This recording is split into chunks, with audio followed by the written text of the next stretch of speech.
Hi, I'm Paul, part of P Commando RN Reenactment Group.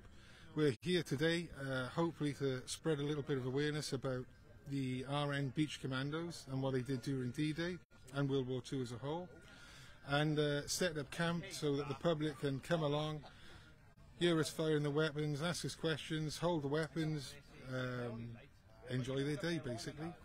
On D-Day, the RNBC, the Royal Naval Beach Commandos, their job was to get on the beach first, control the beach, control 600-yard sections so that supplies and weapons, ammunition, so on and so forth, especially vehicles, could get on the beach and progress their assault more effectively. The RN Commandos stayed there basically until D-Day plus 4 or 5 days when the beach was settled. But when you see Tom Hanks running on the beach in Save It Private Ryan, we were already there. We were already setting up the whole beach command for the Beachmaster to make sure that we had safe ingress and egress on and off the beach. And that's why we're here today, to spread a bit of awareness. It's 2023, and it's an incredible story that obviously it doesn't quite get told correctly through Hollywood movies, I guess. You're here today to... Well, no, the Americans won the war, basically, yes. The RNBC, they were only around between 1942 and 1946. Because of this, they're known as the Forgotten Commandos, and this is exactly the reason why we try and remember them, because they're not really written in history. You see the guys running at the beach, you see the guys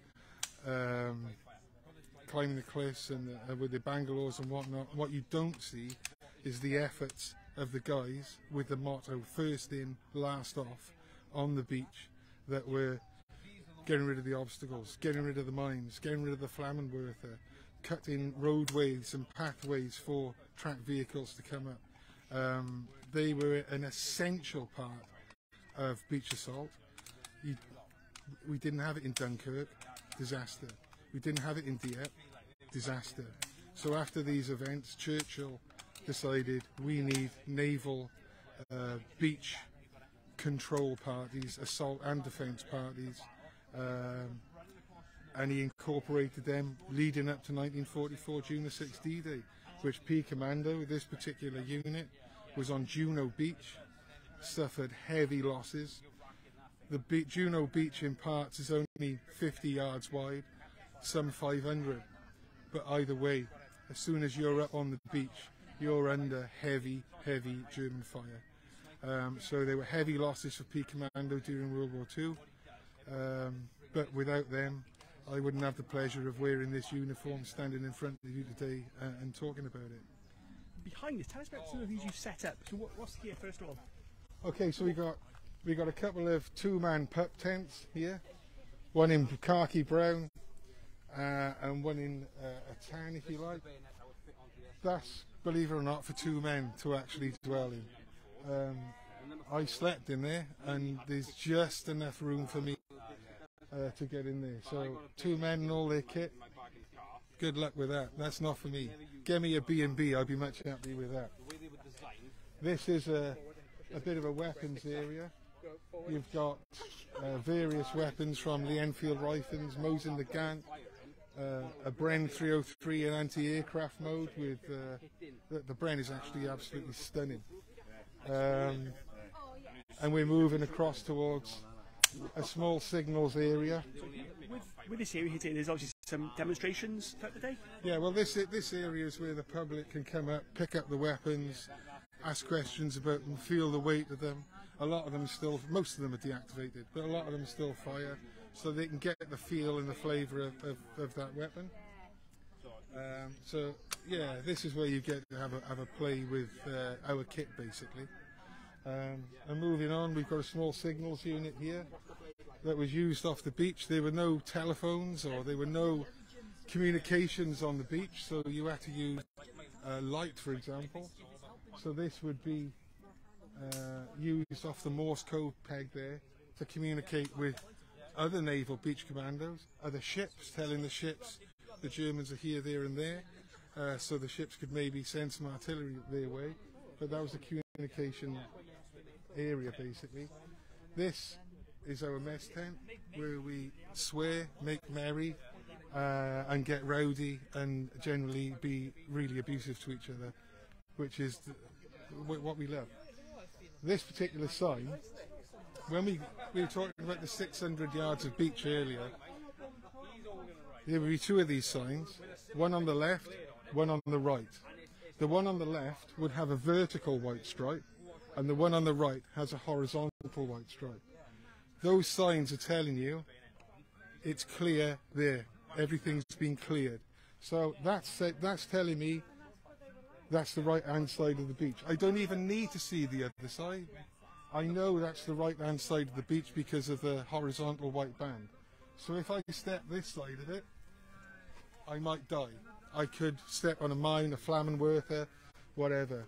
But everything on the inside, from right to left, of 600 yards, have been cleared. So when you see these guys running up D-Day, they're not just running, there's a pattern, there's a format. You must go through beach control, or you were playing with fire. Did not know that. That's fascinating. There's loads of things like that. There's other signs they had. So you had a triangular yellow sign with the triangle pointing down, if you like. That is for oncoming vehicles off the beach to stop and wait, even though you're under fire. Yeah. When you see a triangle with a point, that means it's safe to continue forward. So there were signs for personnel. There were signs for track vehicles and all sorts. And don't forget, they're putting these signs up under fire. They're first on the beach. You had a main weapon, and all RMBC were issued with sidearms, because you might have to put your main weapon down to put a sign up, and at least you've got a handgun. Not that that's going to do you much good anyhow, to defend yourself if need be. So all this was going on under heavy, heavy fire. At the end of these 600 yards of beach, there were two anti-aircraft Bren placements. Ben placement, I need to be saying, which is that machine gun there on the tripod. They were left on the end of the sections, so if you did get an aircraft fly past, they weren't manned. Any one of you could just run up, have a quick pop at the aircraft, and then get back to your regular duties. And that's basically it, summarising what the RMBC did, really. Very, very brave men. So today, there's a dozen volunteers, half a dozen volunteers, and they're here just to ask questions, pick up things, Yeah. have a go with things, Yeah. learn more about, because I've learned a number of things today, and that sign's going to stick with me, all the signs. Well, I consider it a museum where you get to touch something. I could show you something absolutely frightening if you want. Let me grab a Sten. Paul is just trying to grab something. It's going to scare me, I think. So yeah, we're up at Blind Bank Community Woodland, by the sort of the meeting area near the top. So this is Great Britain's second attempt at a submachine gun. The first attempt was the Lanchester with a lovely wooden stock and blah blah blah, 1938. We weren't at war then. The Germans were way in front of us with the MP40. So all of a sudden, now we're at war, we needed something, and we needed something fast.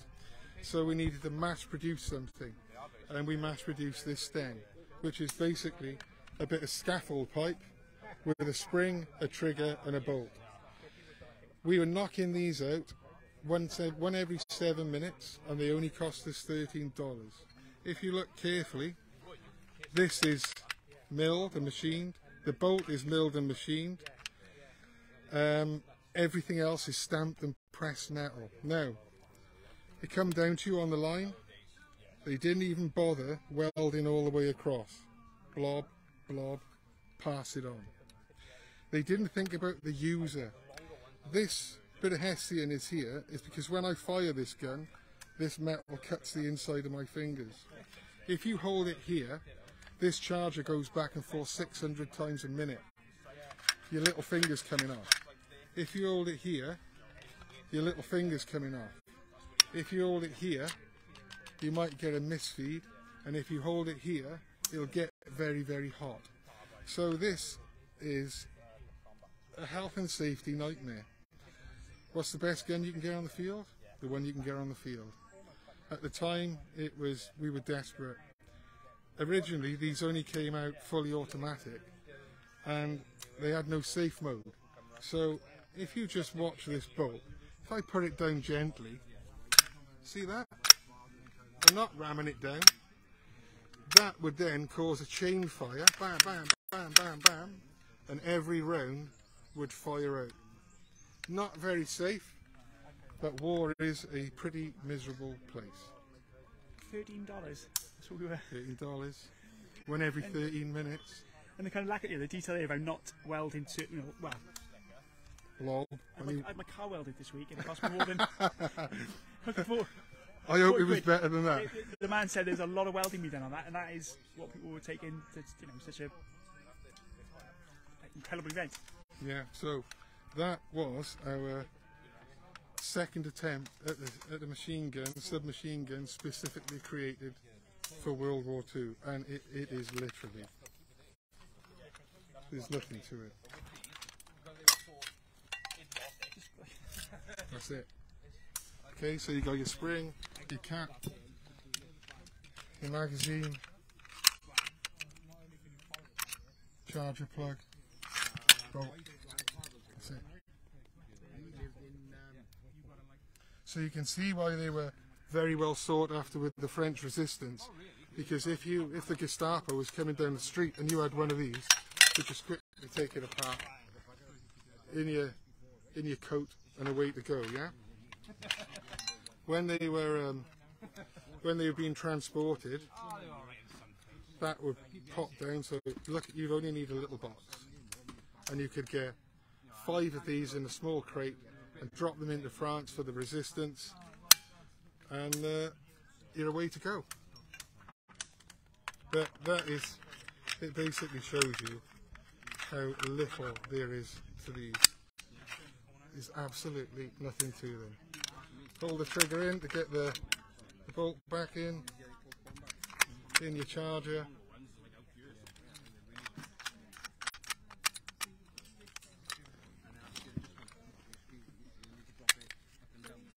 And your spring and your cap. And that's basically a lot. A school project, like engineering is something really simple and straightforward, but gave you what it was used for. Not fit for purpose. It's, yeah, fit for purpose is the correct term. Yeah, the best weapon you can have in a war. What did you say? How did you say that? The best? What's the best gun you can get? Well, basically the Thompson. We were buying the Thompson, which I think he's about to fire, for $113 a pop. We were making these for $13 a pop. The Thompson is engineered, it's lovely, it's wonderful, but we just couldn't afford them. So what's the best gun you can get on the field? The one you can get on the field. Yeah, you could get 10 of them or one of those. The Thompson is a better gun, engineered. Equal rate of fire, more accurate, but like I said, there was a war on, and we needed bums on seats really, and that's why we got over this. Today he's till 3 o'clock. Yep. Everyone's welcome. Everybody's welcome. Come and see us. Have a go at our weapons. Can't fire them and all that. The deactivated ones. Can't fire the blank ones, unfortunately. And yeah, we might educate each other. In the beautiful surroundings of Flying Brand. Well, what a backdrop. I mean, I'm a Cumbrian boy, so